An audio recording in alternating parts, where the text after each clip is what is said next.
Hello, my name is Millie and I'm here standing up with Blair, the police officer, and I would like to ask him some questions.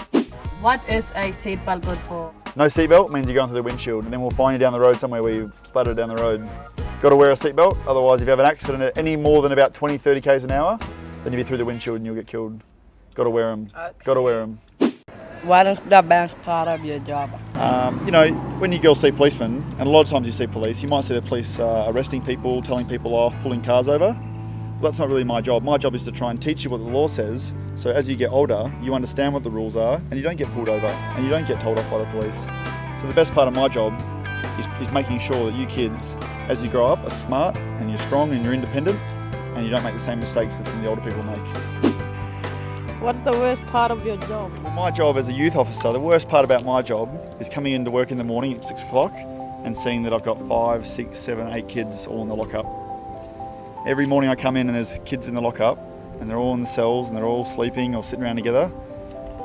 That just breaks my heart because they're going to sit in there, they can't go anywhere, they're not free to leave, they're going to be in trouble, they're going to get interviewed. Whatever they were doing last night was probably dangerous and probably illegal. And I get so scared that those kids are going to go out and get into a car or walk across the street and get run over.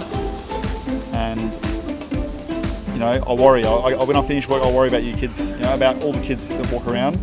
My job would be a lot better if I could come in the morning and no one was in there and no one had been in trouble the night before. It'd be nice to come in and it was empty, you know, and I just see all the kids going off to school. When you should use pepper spray? To use pepper spray, a policeman has to think, or he has to believe that either his life or someone else's life is at serious risk of getting an injury. So if two people are fighting and we see someone getting hit, then we can step in and we can use a pepper spray to try and stop that person from hitting them anymore. But we can't just pepper spray whoever we want, and we can't just pepper spray a dog for fun. There's very strict rules, and those rules get checked by us, checked by our sergeants, checked by the boss, and then someone else in Perth even reads the same report to make sure we're not doing the wrong thing.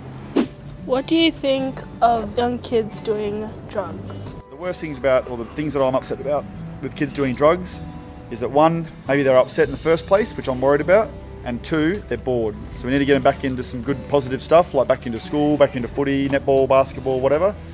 And that way they're not going to have a lot of time to sit around and smoke ganja or do whatever else. Why is it important to not drive too fast? Okay, so when you drive slow and you drive along like in a car park, Yeah. you know, you see someone walk out and you can see them ages away walking out and you just go, oh yeah, I'll see him, and you steer around. Imagine if you're in the car park and you do 150. If someone walks out, you can't possibly stop. What happens to the people that speed? So it depends how fast you're going, depends how much trouble you get in. All right, because obviously, if you go a little bit over and you have a crash, well, it's only a little accident. But if you go a lot over and there's a crash, then people end up getting hurt or dying. So the penalties reflect that, yep. How do you get fingerprints? This machine is used to take fingerprints. It's a special light. So you go forward there and then we hit the button.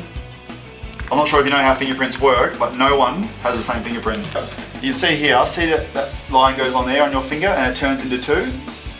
That area there where it turns into two, that's what's known as a little point.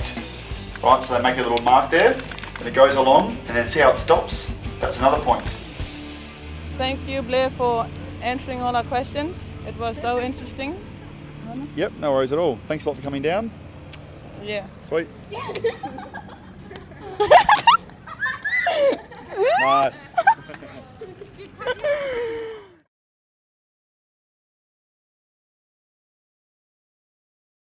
Scare some of this mob out here in a sec. This thing here is a loudspeaker, so you watch. Who are we going to scare? Well, what is this? Millie? Millie. Billy. Yeah, got her. So you say Millie. Millie!